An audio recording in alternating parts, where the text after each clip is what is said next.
Bedtime Stories with the Story Club for Kids. Hello, children. It's time to wind up for the day and settle down for the night. I hope all of you have brushed your teeth and are ready for bed. Now, let's begin our first bedtime story for tonight. This is a Panchatantra story called The Foolish Lion and the Clever Rabbit. Once upon a time, in a large forest, there lived many animals, all living together harmoniously. But one day, a bad lion came who was just mean to everybody and thought he could eat everybody in the forest. He was vicious and powerful. As a result, he would go about the forest and kill the other animals even when he did not feel hungry. Whenever he was hungry, he would run and chase down even the fastest animals and gobble them up. As a result, the animals started dwindling in numbers. The animals then came up with an intelligent plan. They went to the lion and said, "O mighty lion, please listen to our plea. The rate at which you are hunting us will soon lead to us being extinct. We request you to stay in your den, and in return, we will send you one animal every day as your food." The lion agreed with this convenient arrangement, as he would no longer need to venture out in search of a meal. So the animals sent one animal every day for the lion to eat. Soon enough, it was the turn of a tiny rabbit. He was terrified because he knew he would be gobbled up by the lion in a flash. But he was also very smart. He waited till afternoon to go to the lion's den. As he walked up to the lion, he devised a brilliant plan. He was determined to beat the lion at his own game. He knew the lion would be famished by now and impatient as ever. So, the rabbit walked even more slowly and finally arrived at the lion's den by sunset. As expected, the hungry lion was pacing up and down. The lion roared and asked, "Why are you so late? And why have they sent me one tiny rabbit? As though one little rabbit will satisfy my hunger." He also vowed to kill the other animals in the forest because of them trying to trick him by sending him a tiny rabbit for a meal. The rabbit was calm and said, "O mighty lion, there were 6 rabbits in total when we started, but one ferocious lion met us on the way. He took 5 of the other rabbits. He would not let me go. So I told him we already have you as our mighty king." The other lion was extremely angry and spared me to inform you that he is now the new king of our forest. "You have to leave the forest at once, or he will kill you too," said the other lion. The lion was shocked and enraged to hear the tiny rabbit say this. "Take me to this other lion's den," he said to the rabbit. "I will kill him and show him who is king indeed." The bad lion thought he could overpower and eat the other 5 rabbits as well. And so the rabbit took him to a deep well that was filled with water. "He lives inside a big cave in this well," the rabbit told the furious lion. As they both were standing on the edge of the well, the rabbit pointed into the well and said, "There he is, Your Majesty." When the lion looked into the well, he saw his own reflection in the water. As reflections in the water sometimes appear huge, the silly lion was infuriated.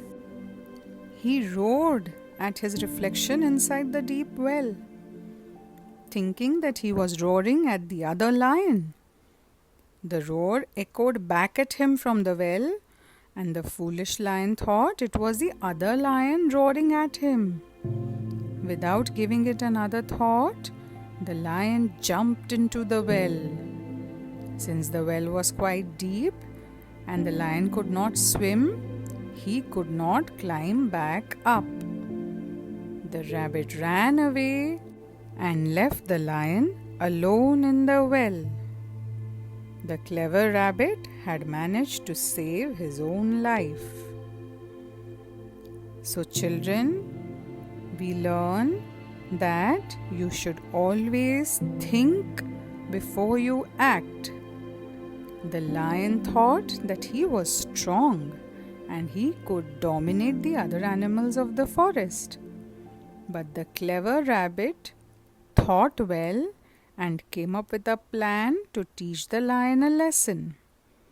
So, just like the rabbit, before taking any action, you should always think and then act. That's the story of the lion and the clever rabbit. The end.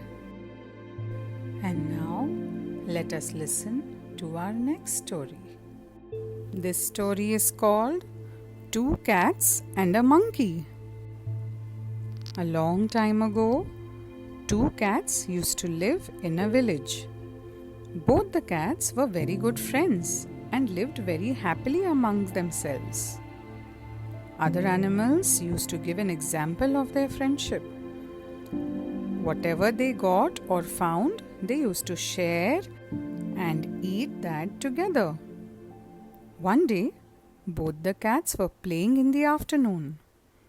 While playing, one of the cats got hungry and set off in search of food. She saw a delicious piece of bread and quickly picked it up. As soon as she started eating it, the other cat said to her, "Hey, what are you doing, my friend? Why did you start eating the bread alone? Have you forgotten me, your best friend? Whatever we eat only after sharing among ourselves." The first cat made 2 pieces of the delicious bread and gave 1 piece to the second cat. Seeing this, the other cat again said, "Why did you give me a smaller piece? This is wrong, my friend." A quarrel started between the 2 cats, and the dispute rose so much that all the animals gathered around to watch. Just then, a monkey came forward. Seeing both the cats quarreling, he asked, "Dear cats, why are you fighting?"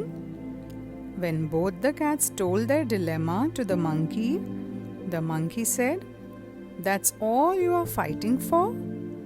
I can help you. I have a weighing machine. By placing these 2 pieces on it, I will know which piece is bigger and which is smaller. Then we will make both the pieces equal. Do you agree?" Both the cats agreed with the monkey's idea. The monkey climbed the tree and brought his weighing machine. He kept both pieces of bread on the plate of the measuring scale. While weighing the pieces, he saw that one plate was heavier than the other. So he said, "Hey, this piece is bigger than the second one. Let's make them both equal." And as soon as he said this, he broke a little piece from the bigger bread and ate it. Every time one of the plates became heavier, the monkey would break a little bread and eat it. Both the cats now started panicking. They still continued waiting patiently for the monkey's decision. But when they saw that the pieces were now too small, one of the cats said to the monkey, "Don't you worry, we can now divide the bread on our own." The monkey replied, "Okay, fine, but I must also get my hard-earned wage. I have been working really hard to balance the two pieces and make it equal with my weighing scale." Saying that, the monkey kept both the remaining pieces of bread in his mouth, and the poor cats were fooled. The cats returned home empty-handed. Both the cats realized their mistake, and they understood that fighting against each other was a very bad decision and that others could take advantage of their fight. The moral of the story is, instead of fighting amongst yourselves, you should always find a way to resolve any problems peacefully. Because when two people fight, a third person or someone from the outside always takes advantage. That's the story of two cats and a monkey. The end. And that's all for tonight. Good night, sleep tight, and don't let the bedbugs bite. Bye bye, children.